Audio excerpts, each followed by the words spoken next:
अभिनंदन, आभार। आप और आपका पूरा परिवार स्वस्थ हो, खुश हो, मजबूत हो। कल हमने एक टॉपिक लिया था, उस पर हम शुरुआत की थी, वह है अध्यात्म। अध्यात्म क्या है? अध्यात्म हमारे जीवन में कितना इम्पोर्टेंट, कितना महत्व रखता है, इस सब पहलुओं पर हमने कुछ चर्चाएं की थी। आज की कड़ी में हम आगे की बात करेंगे। ये आपका बहुत ही फेवरेट सेगमेंट है, इसे आप ध्यान से सुनेंगे और जीवन में उतारने का प्रयास करेंगे। कल जो हमने कुछ आपसे चर्चा की थी, उसमें से कुछ सारांश आपको बता देता हूँ। अध्यात्म क्या ये क्रिया है? क्या मैं अध्यात्म को अपनी क्रियाओं से जोड़ दूँ? क्या मेरा जीवन अच्छा हो सकता है? यस, वाकई अच्छा हो सकता है। आज का जो अध्यात्म है वह बाह्य आडंबर है, दिखावा है। हम धूप, अगरबत्ती, दीप और गंगा स्नान, पता नहीं क्या क्या हम भक्ति मार्ग में करते हैं। क्या इससे हमारा मन शांत, निर्मल, पवित्र हो जाता है? नहीं, ये आटे में नमक के बराबर है। और आजकल अध्यात्म के बारे में गुरुओं ने क्या राय दी है? गुरु हमेशा कोसते रहते हैं, तुम पापी हो, तुम्हारे पास टाइम नहीं है, हमेशा तुम अब दिन रात अपने कर्म करते हो रोजी रोटी के लिए, कुछ समय निकालो, तुम्हारा पाप दूर हो जाएगा। ये सब बातें करते हैं और इन सब के चक्कर में हम पड़ जाते हैं और समझने लगते हैं वाकई में हम पापी है। हम उस ईश्वर के प्रति या अपने कर्मों में सच्चाई, सफाई, ईमानदारी नहीं लाते। हम अपने को एक फियर कॉम्प्लेक्स में आ जाते हैं, डर में जीते हैं। तो हमें इन सब से दूर निकलना है। आज का हम उसी को आज आगे हम ले जा रहे हैं और बात कर रहे हैं अध्यात्म पर। तो सुने ध्यान से। वे मीन्स गुरु हमसे हमेशा यह कहते रहते हैं कि क्या दिन रात कर्म ही करता रहता है? थोड़ा समय धर्म के लिए भी तो निकालो। कौन कहते हैं? ये गुरु कहते हैं। सब कुछ यही रह जाएगा, सिर्फ धर्म ही साथ जाने वाला है। वे कर्म नहीं कर सकते तो अपनी सत्ता को बचाने के लिए वे इंसान के कर्म को महत्वहीन करते रहते हैं या उसे पाप का दर्जा देते रहते हैं।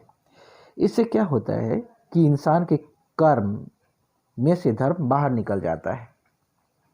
कर्म में से धर्म बाहर निकल जाता है। होना क्या चाहिए?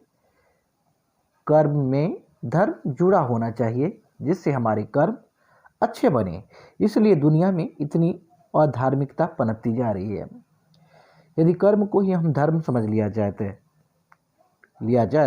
यह दुनिया धार्मिक हो सकती है और आगे भी सब कुछ ठीक हो सकता है।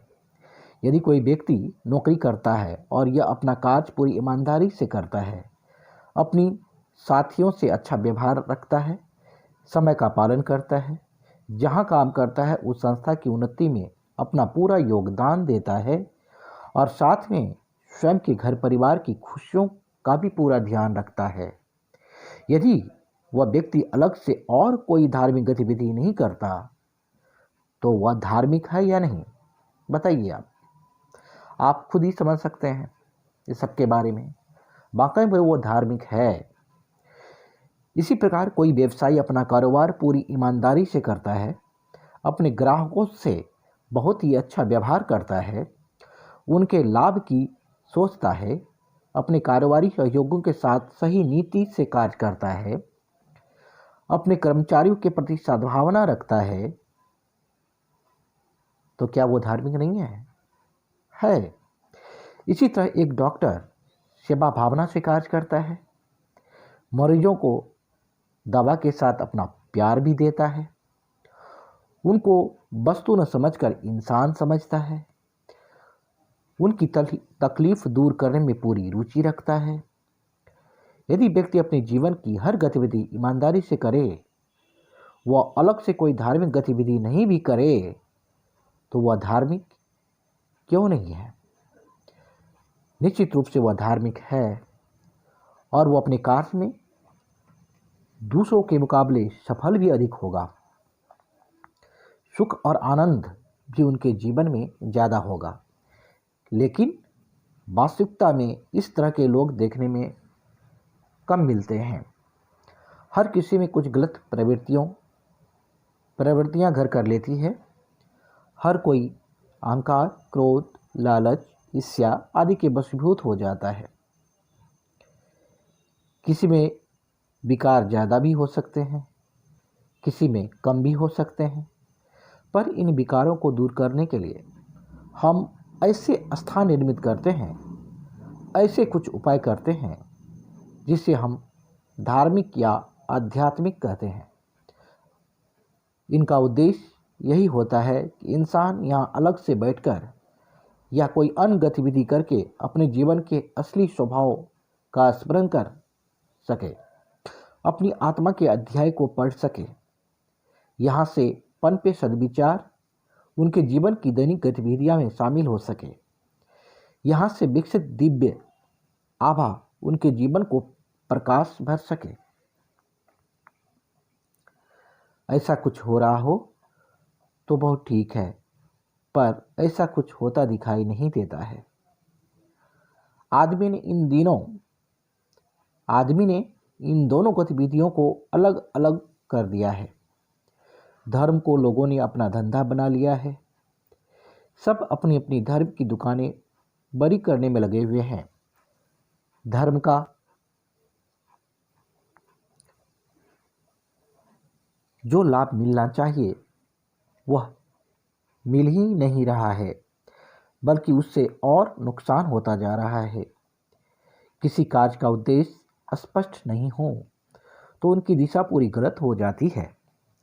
आदमी तो यह समझ रहा है कि मैं पूजा पाठ, कर्मकांड, दान पुण्य, ध्यान साधना जितना ज़्यादा करूँगा उतना ही धर्म लाभ ज़्यादा होगा, उतना ही मेरा पुण्य का खाता ज़्यादा जमा होगा। इसीलिए वह मात्रा पर ज़्यादा केंद्रित है। उसको यह पता ही नहीं है कि यह भीतर की यात्रा है। यह प्रवृत्तियों से विकारों को दूर कर सही इंसानियत का विकास करने की यात्रा है। वह भीतर तक पहुंच ही नहीं पाता, वह क्रियाओं में ही उलझकर रह जाता है। यह बात तो खूब फैल गई है कि धर्म करना चाहिए। जिनका जीवन, जिनकी रोजी रोटी इसी पर चलती है, उन्होंने इस बात का प्रचार प्रसार करने में कोई कसर नहीं रखी कि जितना धर्म करोगे उतना ही पुण्य होगा। कर्मकांड के इतने तरीके बना दिए गए कि जितना कोई अंत ही नहीं है, जिनका कोई अंत ही नहीं है। धर्म के इतने स्थान बना दिए हैं जिनको कोई गिन ही नहीं सकता। यहाँ तक कि हर आदमी अपने घर पर भी एक मंदिर बनाने लग गया है। इस दुनिया में एक बहुत बड़ा प्रतिशत ऐसा है जो इन धार्मिक गतिविधियों से अपना पेट भर रहा है। धर्म का ऐसा प्रचार किया गया है और ऐसा भारी ताला आदमी के दिमाग पर जड़ा है कि यह शब्द आते ही उनसे कुछ भी करवाया जा सकता है। यह ताला इतना संगीन है कि छोटे से छोटे और बड़े से बड़े लोगों का विवेक पूरी तरह उसमें कैद हो चुका है। धर्म के मूल उद्देश्य से पूरी तरह आदमी भटक चुका है। इसीलिए जीवन में नारकीयता बढ़ती जा रही है। आदमी से आदमी का रिश्ता टूटता जा रहा है। भीतर से प्रेम रस पूरा खाली हो चुका है। आत्मबल नष्ट हो चुका है। साहस की कमी आ गई है। खुद की सत्ता पर विश्वास नहीं रहा है। बड़ा आश्चर्य होता है जब इंसान को देखते हैं कि वह अहंकार और क्रोध से जैसे ज्वालामुखी की तरह भरा हुआ, नफरतों का समंदर भीतर समेटे हुए अपने आप से डरा हुआ है। किसी एक के साथ भी ठीक से रिश्ता नहीं बना पाता। प्रेम का तो जैसे जीवन में कहीं स्थान ही नहीं है। कई लोग बोलते हैं मैं बहुत आध्यात्मिक प्रवृत्ति का इंसान हूँ, पर उनकी वाणी में वह मिठास नजर नहीं आती, उनके भावों में प्रेम कहीं नजर नहीं आता।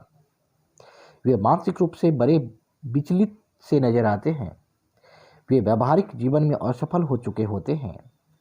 तब बात समझ में नहीं आती कि उन्होंने कौन से अध्यात्म को पकड़ा है। यह सब इसलिए हो रहा है क्योंकि अध्यात्म का मतलब हम गलत समझ रहे हैं। अध्यात्म इंसान को कमजोर नहीं बनाता, बल्कि शक्तिशाली बनाता है। वह इंसान को प्रेममयी बना देता है, वह उनके जीवन को सच्चे आनंद से भर देता है। आध्यात्मिक इंसान कभी किसी से कुछ मांगता नहीं है, वह तो हमेशा दूसरों के हित की बात ही सोचता रहता है। उनके मन में भी नकारात्मकता और निराशा के भाव नहीं होते। प्रकृति में होने वाली हर घटना के प्रति उनका समभाव रहता है। वह जीवन में घटित होने वाली हर प्रकार की गतिविधियों को सच्चे तरीके से जीता है। वह जीवन से भागता नहीं, बल्कि उसको सार्थक बनाता है। वह जागरूक होकर प्रतिपल अपने जीवन से विकारों को निकालता रहता है। सही धर्म तब होगा जब धर्म के लिए अलग से कुछ करने की आवश्यकता खत्म हो जाएगी। धर्म का प्रभाव जीवन पर इतना हो जाए कि हर पल इंसान धार्मिक रहे, हर पल उसे अपनी पवित्रता का एहसास हो। हर कर्म में, हर विचार में, हर आचरण में धर्म घुल जाए।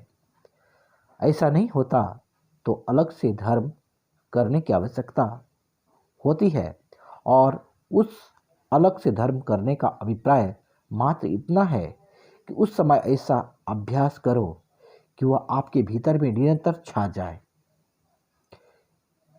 उस समय अपने विचारों में इतनी पवित्रता लाओ कि वही हर पल आपके भीतर बस जाए, हर कार्य में उसका प्रकाश फैलता रहे। अपनी आत्मा की शक्ति पर ध्यान करें, उनके मूल स्वभाव को पहचानें, ताकि वह हमेशा अपनी स्मृति बना रहे। पूर्ण जागरूकता लाने के उद्देश्य से ही धर्म की आवश्यकता हो, और अभी यह आवश्यकता बहुत ज़्यादा है। इसीलिए हर कोई धर्म की बात करता रहता है। इन्हीं शब्दों के साथ आज की वाणी को हम विराम देते हैं। मुझे आशा है कि आप लोग बड़े ध्यान से सुनते होंगे।